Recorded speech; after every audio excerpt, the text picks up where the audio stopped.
Hello mga Maris! So, ngayon nga po pala ay magluluto ako ng ginisang ampalaya. Siyempre, ang aking isasahog ay ang pork. So, yan po yung aking pork. Nilagyan ko na po siya ng paminta at nor cubes na siyempre pork. Ayan, gigamit po ako ng mantika po siya ng baboy. So, ayan, magigisa na po tayo. Painitin na po natin ang ating kawali. Lagyan na po natin ng mantika. At ilagay na po natin ang bawang at sibuyas. Siyempre, halo-haluin natin yan. Hintayin lang po natin mag-brownish. Ito na po nito guys. Diba sinabi ko na nga brownish. Dahil muntik na siya masunog mga mare. So, ilagay na po natin ang ating pork. Ayan. Yan na yung ating no cubes pork. Kalahati po ang aking nilagay. So, ang bilis niya, Mars. Umakit lang ako saglit. Yun pala ay ang lakas ng apoy. Kaya medyo nasunog talaga siya.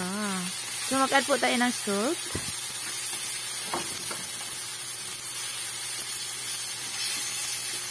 Para manunuot talaga yung lasa sa laman ng pork.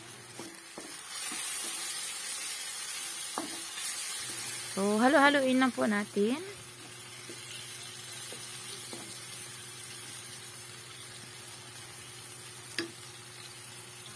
At ngayon po ay mag-a-add po tayo ng tubig.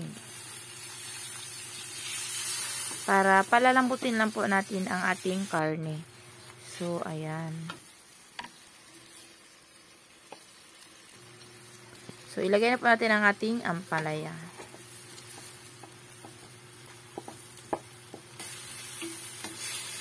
So, mikos-mikos.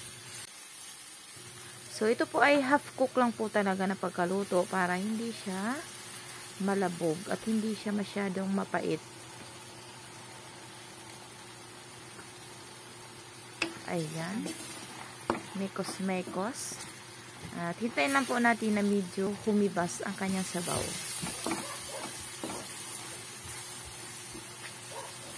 Ayan. O, diba? Wala na pong sabaw yan mga Mars.